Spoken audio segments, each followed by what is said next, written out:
Kailangan ang malinaw na guidance mula sa Commission on Elections sa calendar of activities kaugnay sa BARM parliamentary elections. Ito ang sinabi ni BTA Deputy Speaker Attorney Shah Elijah Dumama Alba upang makapaghandaan niya ang partido na lalahok sa halalan matapos ang sinabing refiling ng Certificate of Candidacy ng COMELEC. Sinabi ng mambabatas na nakasalalay pa rin sa Kongreso ang pagtatakda ng petsa ng halalan. Narito ang pahayag ng opisyal.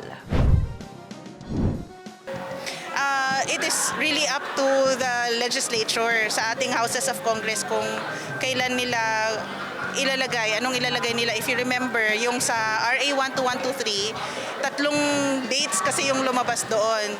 And ultimately, kung ano ang magpapapasyahan ng ating mga kongresista, yun yung masusunod.